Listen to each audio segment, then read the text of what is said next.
On a night of unending rain, the Texas Medical Center sign flashed with each beat, and I, a 10-year-old girl, watched the hand of the man called Father let go of mine right on the bench outside the ER. The door closed with a whoosh. The monitor beeped steadily as if reminding, "From now on, breathe on your own, Maya." At that time, I was not yet aware of everything that was happening to me.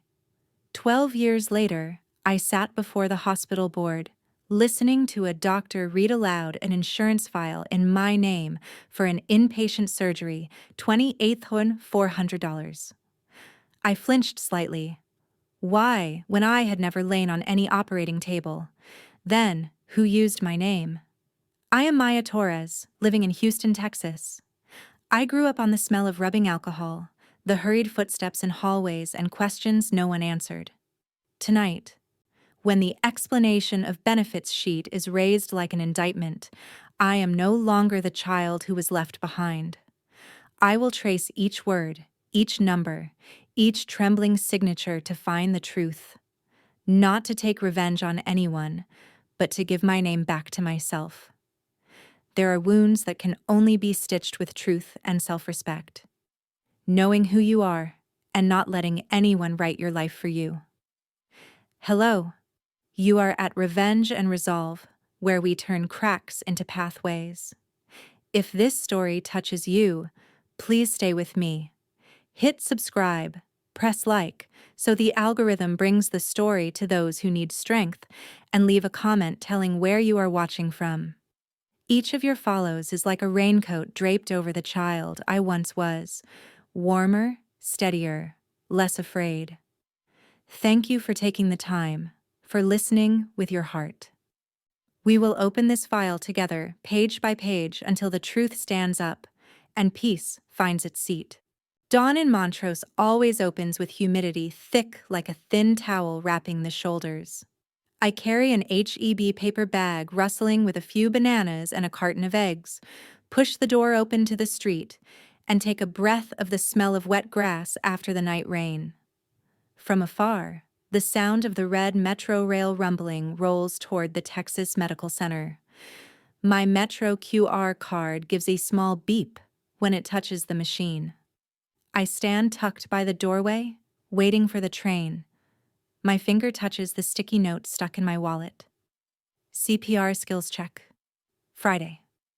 I read it silently, like reading a promise to myself. I am grateful for mornings like this. Ordinary, a little tired, but neat. Like the first row of bricks of a house.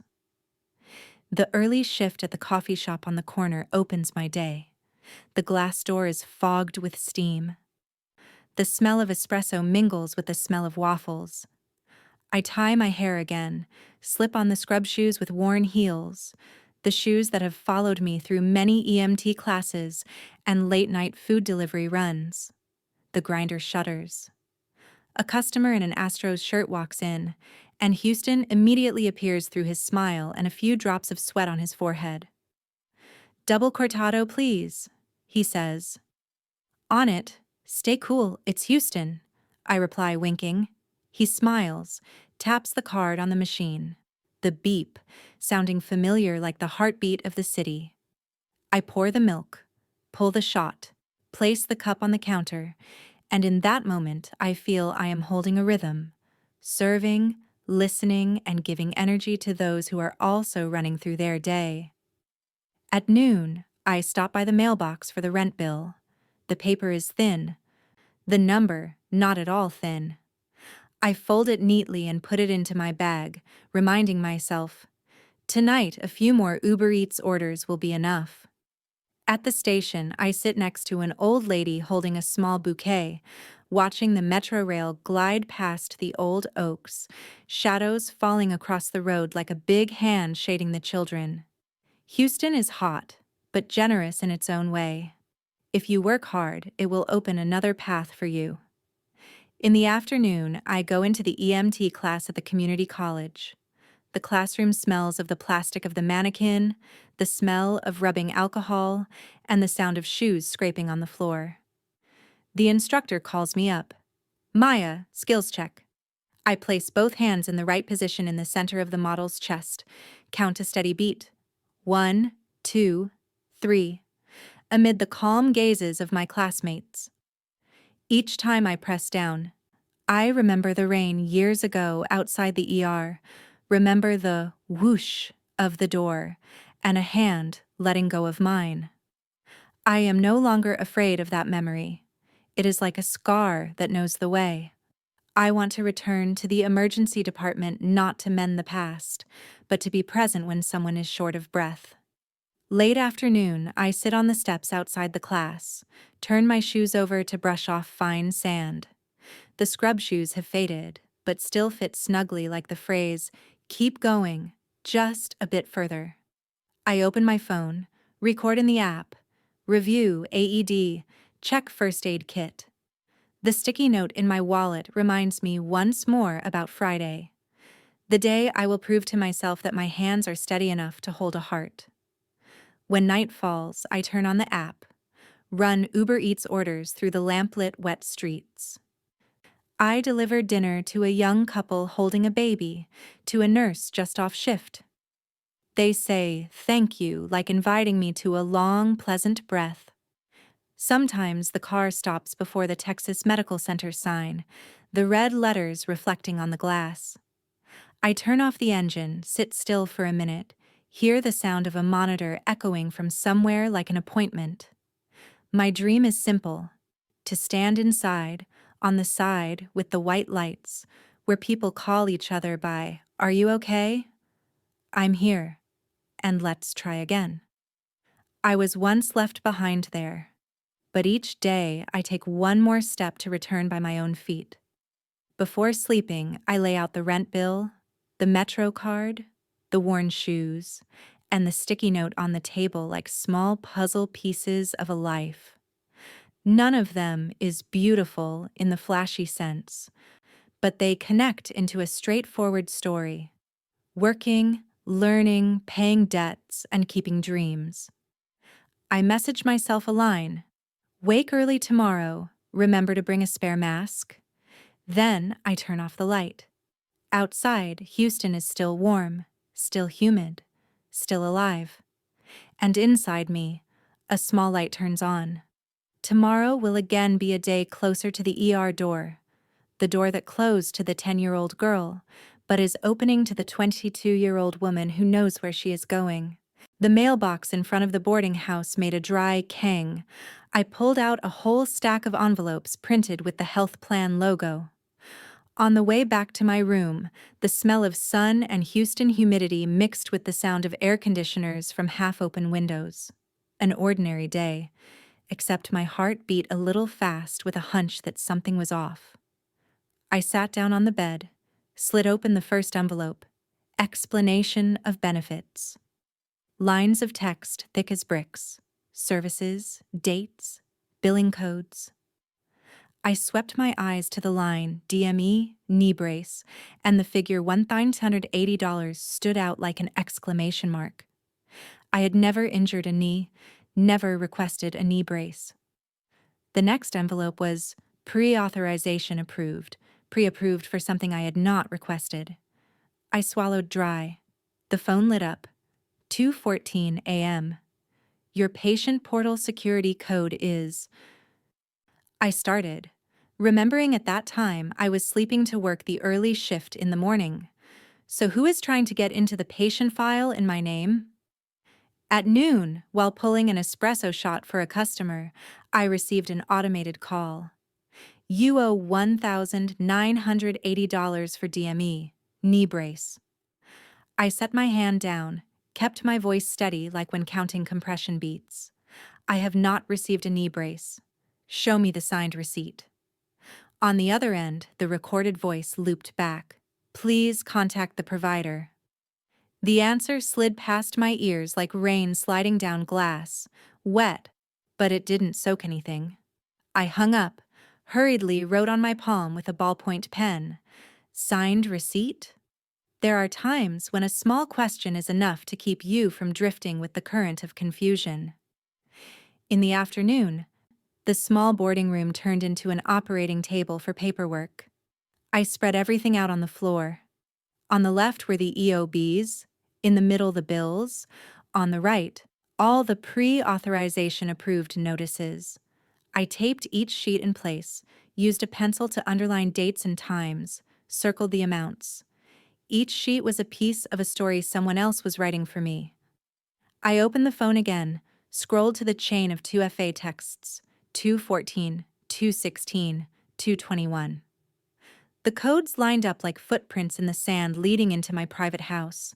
I tried logging into the patient portal. Blocked due to unknown device. I changed the password, enabled two-factor authentication, added a note on a sticky note stuck right next to the mirror. Portal locked. Later in the evening, I called the health plan hotline. The hold music was long.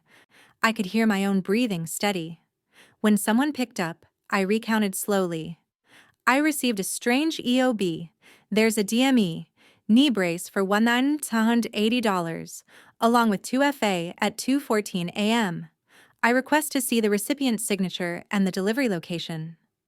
On the other end, the agent looked it up for a while before saying, "It's recorded at a pharmacy in Pasadena." The three words, "in Pasadena," fell, and I saw the picture grow clearer in one corner. I opened Google Maps, dropped a pin, noted the opening hours, and added the line, "Request copy of receipt plus, if possible, camera." I stepped back to look at the matrix on the wall. On this side, the pre-auth dates. On the other side, the EOBs, connected to the chain of 2FA at dawn, and finally the debt collection call. All of it like a strange circulatory diagram, with the heart in the middle, bearing my name. In my head, I heard a low, steady narration like someone telling the story for me. The red flags are clear. Services never used, unauthorized logins, assigned pickup at a pharmacy in Pasadena. I closed my eyes, saw the rainy night before the ER glide past, then opened my eyes to the present. I am no longer the child who is left behind. I am the one who will ask to the end. I photographed all the documents, saved them into two folders, evidence and contacts. I drafted an email, request copy of DME signed receipt, verify recipient ID, time, payment method. I paused a moment, placed my palm on my chest, counted the beats like when practicing CPR. 1, 2, 3. My heartbeat calmed, enough for me to write one more line to remind myself. Truth doesn't need to hurry, only to be accurate. I texted my EMT classmate, "Free to swing by Pasadena with me tomorrow?" My friend replied with an OK icon plus the line, "Bring water, Houston's hot." I smiled slightly. In this city, even the sun hasn't conceded to anyone, so neither will I. Night dropped, the sound of trains far away. I turned off the light, left the matrix of papers glowing faintly in the streetlight shining in.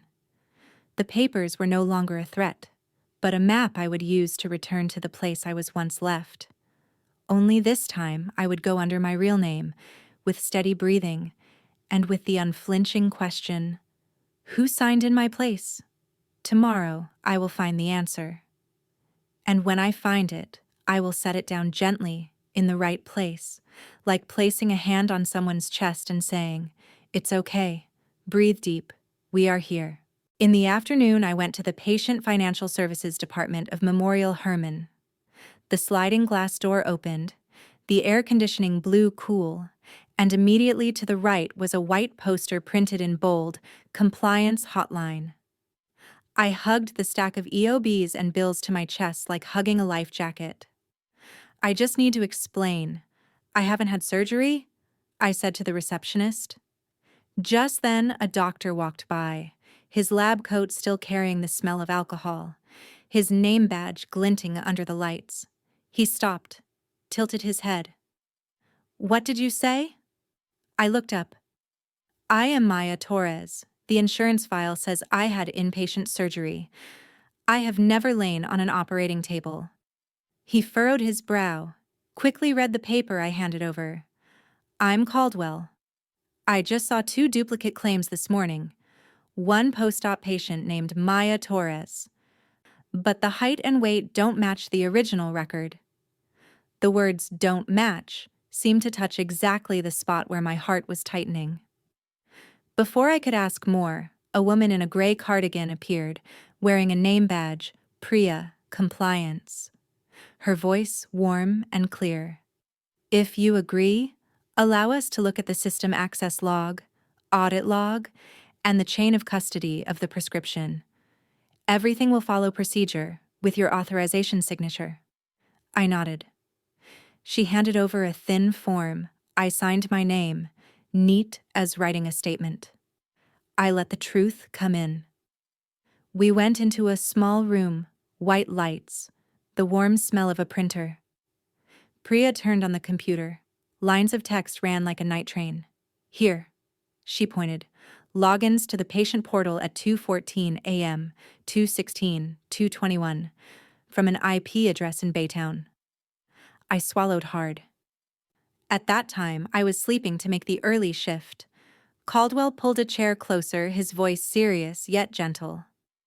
It's not your fault. We just need to follow the trail. Priya switched to another window. Here's the pharmacy pickup log. Picked up at a pharmacy in Pasadena. Signed M. Torres. She zoomed in on the signature. The pen strokes were scratchy, looping unfamiliar. I presented my driver's license, the signature neat and decisive. Not the same, Caldwell said, simple as marking a right or wrong answer on the board. I suddenly could breathe a little deeper, not because of victory, but because someone was standing on the side of the truth that was moving slowly but surely. Priya dialed a contact in the ER. A few minutes later, a woman in nursing scrubs walked in, hair neatly tied, badge reading Brenda, nurse manager. She looked at me, hesitated a second, and then smiled in greeting. 12 years ago, Priya said, can you help us review images extracted from the archived cameras? Brenda nodded, slid a USB into the machine. The screen came up with a grainy frame, the ER lights a pale green.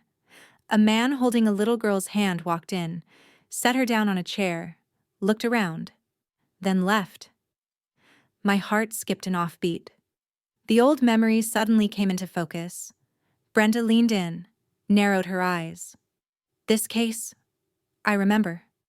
The little girl trembled but didn't cry. I took her into triage.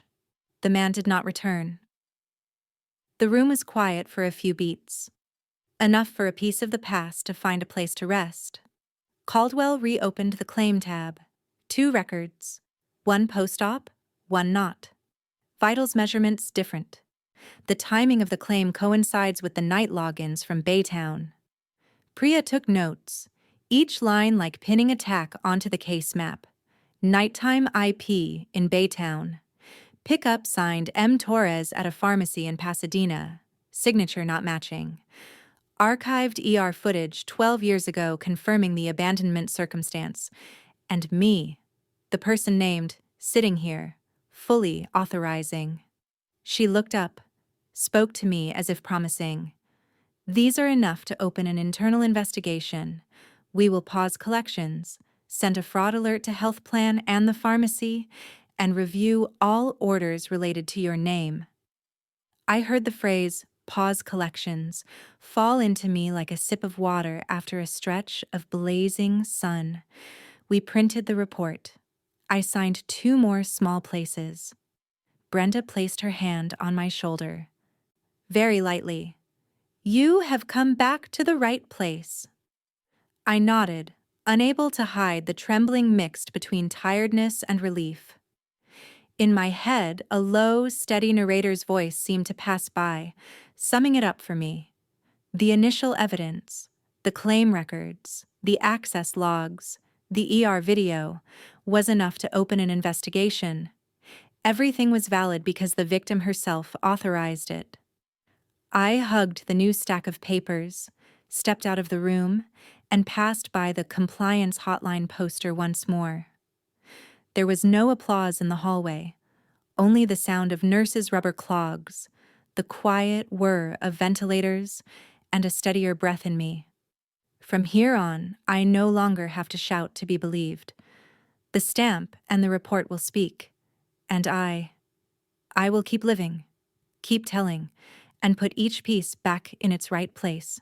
A morning that seemed normal until the phone vibrated repeatedly. The bank reported account garnished due to bill collections. The balance dropped like someone yanking the blanket off a sleeping person.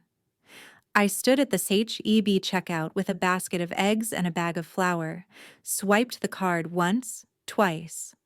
The machine said, declined. I forced a smile, put the items back on the will buy later shelf, then sat down on the steps outside, my back damp with sweat from Houston's humidity. The next email poured in like a downpour. Financial aid hold, file suspended due to insurance fraud flag. That meant I wouldn't be allowed into next week's EMT class, and the small scholarship would also be held back. I tapped into the banking app again. The red number looked at me like a cold eye. The phone rang. The landlord spoke quickly. Late fee applies, Maya. If you don't pay tomorrow, there will be an extra fee. I said yes in a tiny voice, like a breath catching short. In the afternoon, I went to the hospital to submit additional documents Priya requested. The corridor smelled of alcohol and new plastic. People hurried in and out, the whoosh doors continuously opening and closing. I stood waiting for the elevator, my mind taped over with strips of colored tape.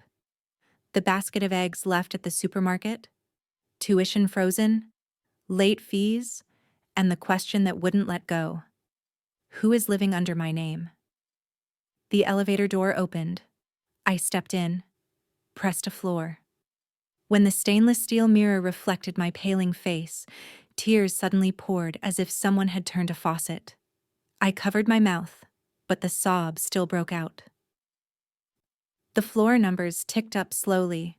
The doors were about to close when an arm held them. Dr. Caldwell. He stood at the threshold, his eyes catching sight of my face. "This is not your fault," he said, slow and steady, like placing a stone so I had somewhere to stand. I shook my head, my voice breaking. "He left me at the ER, and he's still using my name to cash in?" I said he, without daring to say father, because that word is like a pane of glass easy to shatter. The elevator closed. We stood still, hearing only the fan. I took a stack of papers from my bag, garnishment notice, the hold email, photos of the EOBs I had taken.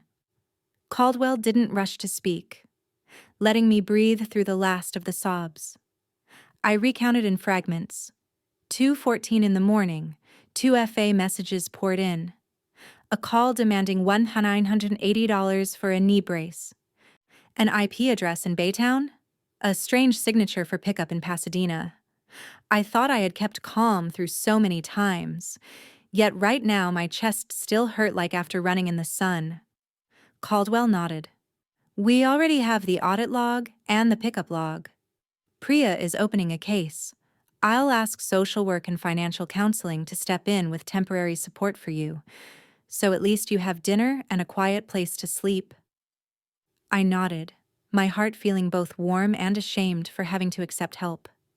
As if reading my thoughts, Caldwell said, "Accepting help isn't weakness.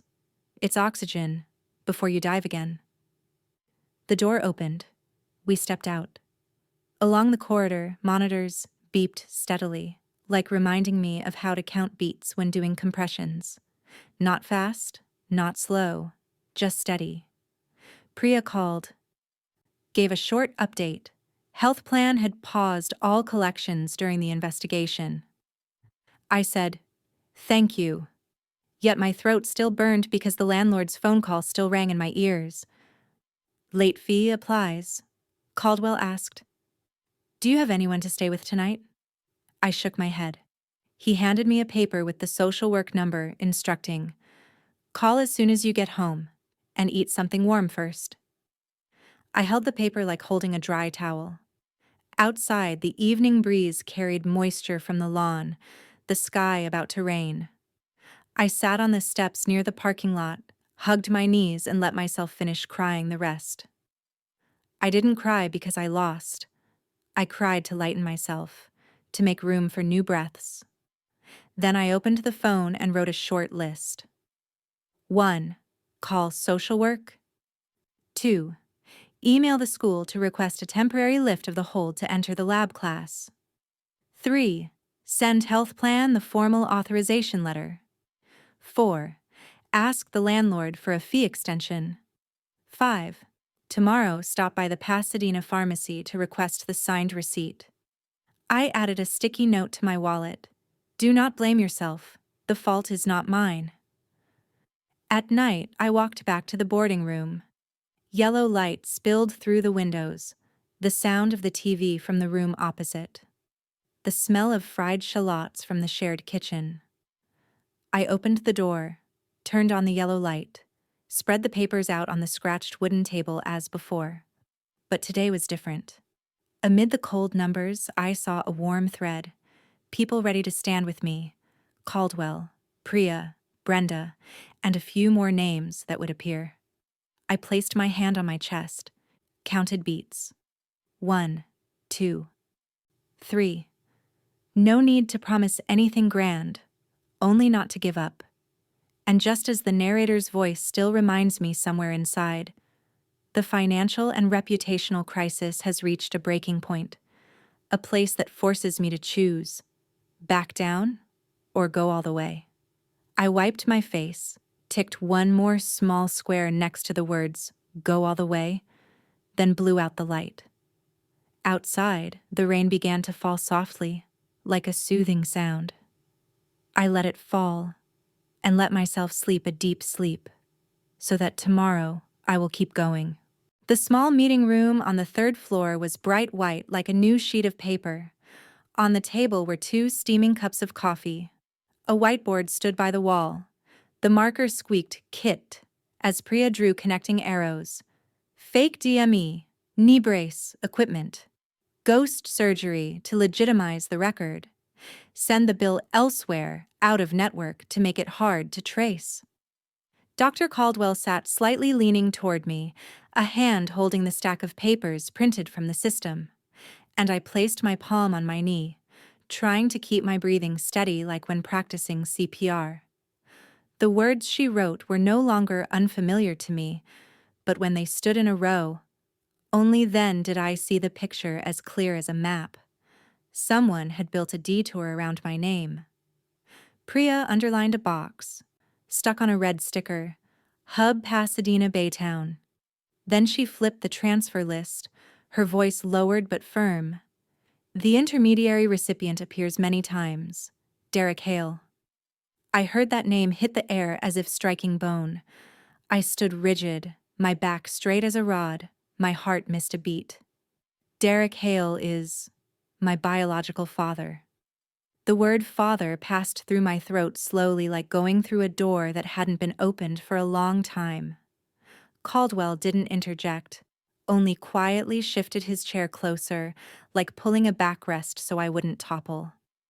Brenda, the nurse manager, arrived after a few minutes, bringing an old brown file.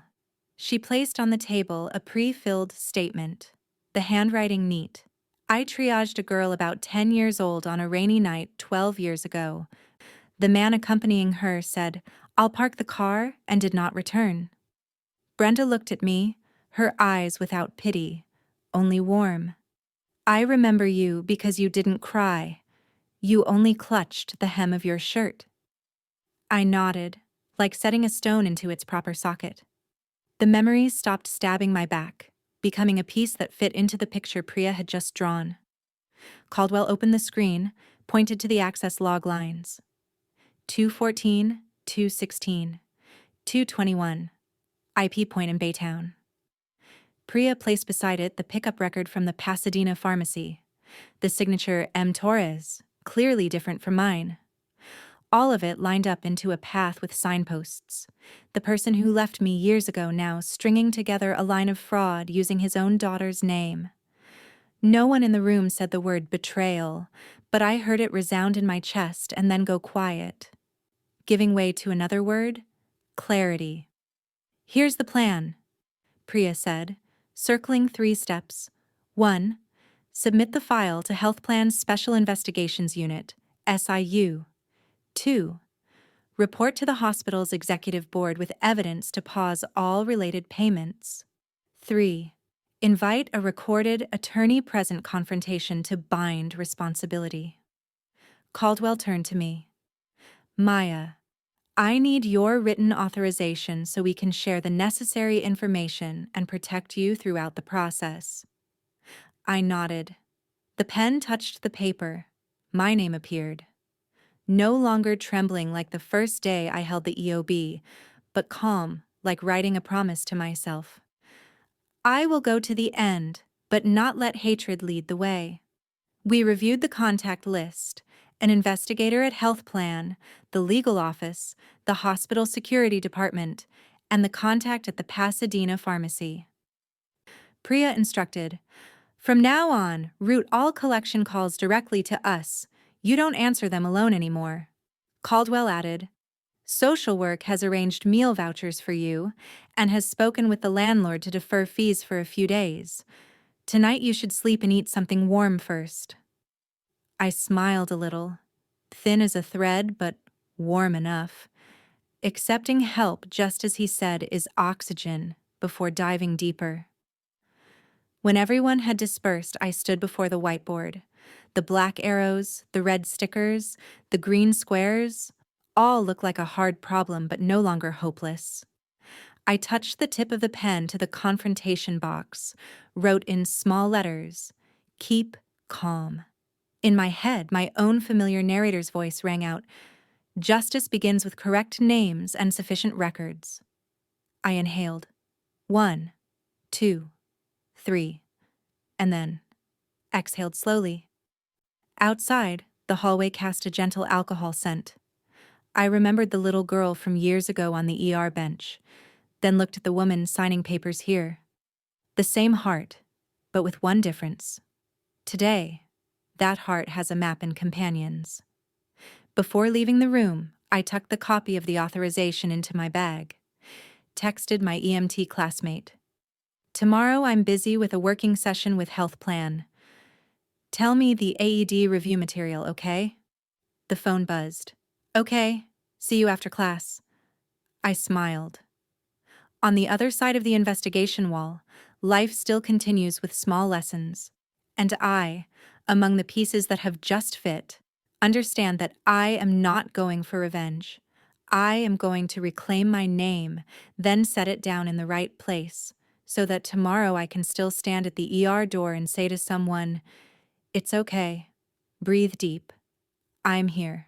6 weeks passed like a light drumbeat beneath a piano, steady, patient, not noisy.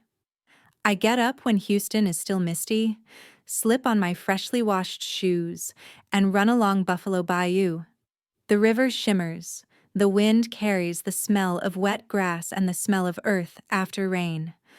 I don't run fast, only keep a 4 in, 4 out breathing rhythm to empty my mind of some of its worries. My headphones play a track with a soft snare tapping as if reminding me, just like that, one step at a time. At the end of the loop, I stop by the bridge, look at my reflection on the water, and whisper. Today, study 2 more practice sets, review IV placement skills. Then I open the phone, tick off the list. Emergency vocabulary, safety protocols, trick questions, all for the NREMT exam I re-registered for after the school temporarily lifted the hold. By day, I sit in the corner of the coffee shop after opening time, pull out flashcards to flip. Each card is a long breath. Primary assessment, bleeding control, allergy management. I use a highlighter to mark the often confused spots, stick on an extra sticky note, listen, look, palpate, ask, don't skip steps. Priya sends an email update. Health Plan's SIU has opened a file. All collections are paused. The pharmacy in Pasadena has acknowledged the request to provide the signed receipt. The confrontation session is expected next month. I finish reading, close my eyes for a second, place my hand on my chest. Some battles don't need swords, only documents going to the right place. In the afternoon, I go to the skills lab at the community college, the smell of plastic from the arm model, the light scent of antiseptic alcohol. I learn how to find a pulse, feel for a vein, then gently advance the needle into the model, hearing the instructor say, "Right plane now, slow a bit, good." I don't think about those who used my name, I think about the patient waiting for a steady hand. The first placement isn't pretty. I withdraw, take a deep breath, do it again. By the third time, the needle sits still. I smile to myself. A tiny smile, but bright enough for the whole afternoon. At night, I return to the night shift at the shop. The most tiring time is 10 o'clock. The customers order double espressos, the background music hums, I wash glasses in warm water. Caldwell texts, "Sleep enough. Tomorrow I'll show you the meeting schedule with the board." Brenda adds a line, "When stressed, drink water in sips." I reply with a cup icon and a photo of the stack of flashcards open. An EMT classmate drops by, sets a homemade sandwich in front of me. Remember to eat. Those simple things keep me from slipping off the rails. On the weekend, I rearrange my life like arranging a tray of instruments. Open a new account, turn on transaction alerts, change all passwords, temporarily freeze credit. The landlord receives a letter from the hospital's social work department and agrees to defer fees. I bring my old scrub shoes to a thrift store, trade for a pair already through someone else's hands but with a good sole. I take a few steps, my feet feel light. I rehang the matrix of papers on the wall. Adding new confirmations, collections paused, request for signature received, confrontation schedule. The wall is no longer a threatening map, but a history I have traveled, with dates and times, with witnesses, with something to lean on. And when the city is too hot, I run another short loop along the bayou at dusk. The sky is dyed orange. A few herons sweep across the water. In the piano and snare rhythm I hear through the headphones, I say softly, like a vow, "If he uses my name to make money, I will use my own name to live decently." The sentence makes my back straighter. Living decently means studying properly, working honorably, accepting help when needed, and repaying by standing firm for those who come after. It has no fireworks. It has hot rice, enough sleep, and a firm handshake. On any free night, I open review videos, set a 2-minute timer to practice rapid assessment, then grade myself. Whenever I'm wrong, I note, "Don't skip the question, does anything hurt?" Look at skin color before taking a pulse. Once in a while, I give myself a reward. An iced tea with extra lemon, or 10 minutes sitting listening to the rain under the eaves. Those small rewards make the road no longer too long. At the end of the 8th week, I stick another sheet on the wall. Enter empty. Exam date. Next to it is the meeting schedule with the board and SIU. I step back and look at everything. Running, studying, working, sleeping, loving myself just enough. Everything hooks together into a durable cord. I don't hope for revenge by making anyone lose face. I hope to restore balance. And I know when I step into the exam room, then step into the confrontation meeting room, I will carry the piano rhythm and the snare that have accompanied these 8 weeks, the calm rhythm of someone using her right name to live the right way. The meeting room sounded like an enlarged heart chamber. White lights, cold air, a banner hanging overhead. Special joint session, health plan SIU X hospital board. I sat in the support row, back straight, hands on my knees, inhale for 4 beats. Exhale for 4 beats. Across the long table was Derek Hale in a cheap suit but half-baked confidence. Next to him were the health plan representative, CFO Glenn, Ms. Priya, Dr. Caldwell. Glenn opened, his voice even. "We're here to reconcile anomalies." Derek immediately lifted his chin. "Administrative errors. The girl is a consenting adult." I felt the pulse in my neck twitch slightly, not from fear, but because the anger had been named. Caldwell stood up, brought up the first slide, his voice slow and cold. "Claim timeline." The screen showed the declared surgery date. Right beside it was the time card log of my shift at the Montrose coffee shop at that same time. He said, "She was behind the counter. There is camera and shift log. She could not be in the operating room at the same time." The next slide showed the audit.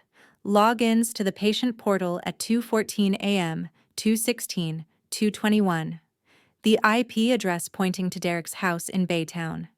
Then it switched to a still from the Pasadena pharmacy CCTV, a man receiving a knee brace, signing M. Torres.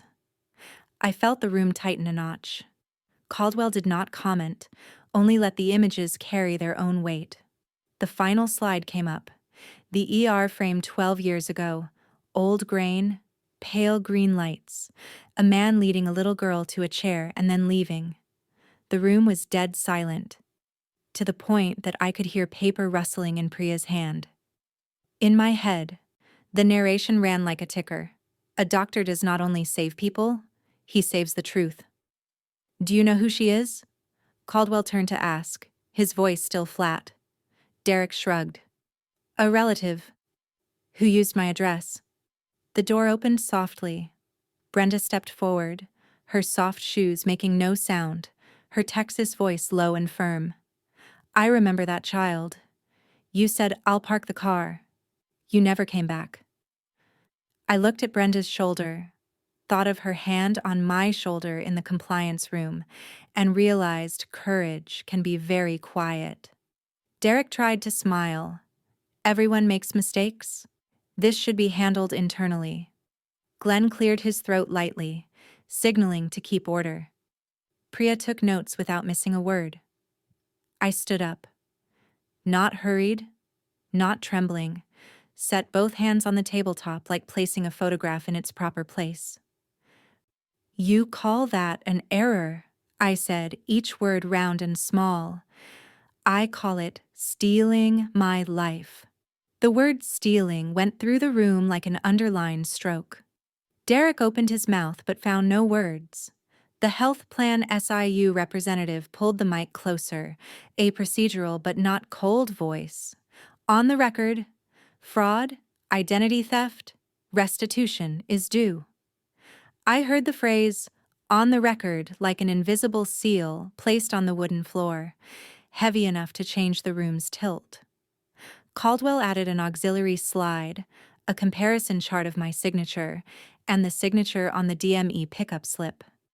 The differences were so clear there was no need to argue. Glenn concluded briefly. "Payments paused. Subpoenas will be issued." Priya looked up at me, a reassuring nod. In the corner of the room, the camera snapped click, then click. Dry, neutral sounds reminding me this was not a stage, this was a record. A low note sounded in my head like a very soft bass hit, then faded. I sat down. My heart flooded with a warm current. Not because I had won, but because the truth had been placed on the table before many witnesses. Caldwell turned slightly toward me, murmured, "Breathe." I did as told and felt my chest open another notch. Derek laced his fingers, looked down, his shoulders dropping half a centimeter. Brenda returned to the row, set her hand on the back of the chair as if soothing an invisible child. Glenn announced the next schedule: recorded confrontation, restitution procedures, support to correct the credit file and clear the fraud flag so I can return to class. I only nodded. I did not feel the need to say much. The quiet at this moment was part of justice. It lets all noise fall to the floor and lie still. When the meeting ended, I touched the cover of the notebook I had brought. My name was there, clear and clean. I stood up, bowed to the board, to Health Plan, to Caldwell, Priya, and Brenda. Stepping outside, the Houston corridor again smelled of alcohol and plastic, but today that smell was like a small rain washing the dust away. I did not look after Derek. I looked toward the automatic door that whooshed open, and in the familiar sound of opening and closing, I knew I had just reclaimed what had been lost. Not only the name, but the right to tell my own story, from beginning to end without skipping steps. The meeting room door opened again. No hurried shoes, only even footsteps and the smell of new paper. A woman in a dark blue suit introduced herself briefly. Assistant District Attorney Monica Ruiz. She set a thin file on the table, pulled out a warrant and read each item clearly without addition. Insurance fraud, identity theft, medical fraud under Texas law. No one breathed hard. I heard Priya's pen stop, the air conditioner, and my own heartbeat. 2 officers stepped forward, read the rights, requested cooperation, the cuffs clicking lightly on Derek like a period at the end of a long sentence. He turned his head looking for my eyes. I did not look back. Not out of hatred, but because I had stopped answering to things that no longer belonged to me. Justice isn't noisy. It is procedure. And today, procedure stands on your side. I heard that sentence ring in my head like a subtitle line, calm and decisive. Adia Ruiz briefly explained the next steps: transfer the file to court, preserve evidence, notify the victim. Caldwell stood beside me, his hand lightly touching the edge of the table, not flexing on my behalf. Brenda squeezed my shoulder lightly and stepped back. I inhaled for 4 beats, exhaled for 4 beats, and realized the fear in my chest had receded into a space for clarity. From today, my name is no longer a half-open door for anyone to push at will. That same afternoon, I attended a meeting at the hospital foundation. The conference room looked out on a row of oaks, sunlight filtering through the blinds like a thin cloth. CFO Glenn opened, his voice slow and a little hoarse, as if he had just walked through a gust. "We're accountable. We failed you years ago at that door. We won't again." I felt the word "we" pause somewhere in my chest, not to ask forgiveness, but to take the share of responsibility that the ER door once forgot. Glenn presented a new support framework, the Second Chance in Emergency Care Scholarship for EMT paramedic students with special circumstances, with me as the first nominee. The process was stated as clearly as a straight line: independent board, blind review, Dr. Caldwell and Priya not voting. All conflicts of interest recorded and excluded. No confetti, no banners, only a minute's document and a promise read slowly and carefully. I stood up. My knees trembled slightly as after a long run, but my voice was steady. "Thank you for calling by their right names the things that happened," I said. "I will use this support to study properly and return to the emergency department, not to prove anything to the past, but to be there in time when someone needs a steady pair of hands." I looked down at the newly traded scrub shoes, thought of the basket of eggs I once left at the supermarket, of the late fee phone call that burned my throat, and of the click, just now, the small sound that put a period to a tangled stretch of road. After the meeting, Glenn walked me into the hallway. "The scholarship will cover exam fees, books, and a small stipend," he said, then added slowly, "If you need time, take it. Healing is work too." I smiled, my eyes catching the mirror on the wall. Hair neatly tied, the dark circles lighter. Shoulders no longer drawn up as before. Caldwell waited by the elevator, handed me an appointment sheet for help correcting my credit file, and a confirmation letter from Health Plan about removing the fraud flag. I nodded, without needing to act strong. Strength can be very quiet. It is going to the right place, signing on the right line, and sleeping a sleep deep enough. That night at home, I hung 2 new sheets on the matrix wall, a copy of the arrest warrant stamped as received, and the Foundation's letter about the scholarship. Under the yellow light, the papers lined up into a tidy story. Rainy night, EOB, 2FA, pharmacy, ER camera, ADA, Foundation. I placed my hand on my chest, counted the familiar beats. 1, 2, 3. I thought of Derek, but no longer felt the black hole in my stomach. That place was now a cleared plot, waiting to be planted. Before sleeping, I wrote in the notebook, "Tomorrow review NRMT trauma section. Remember breakfast." I stuck a small sticky note on the mirror. "Best revenge, Asao. Living well." Not a line to hang for show, but a reminder to go on with useful steps. Study, work, help, and believe that justice, when it walks in the shoes of procedure, though slow, arrives.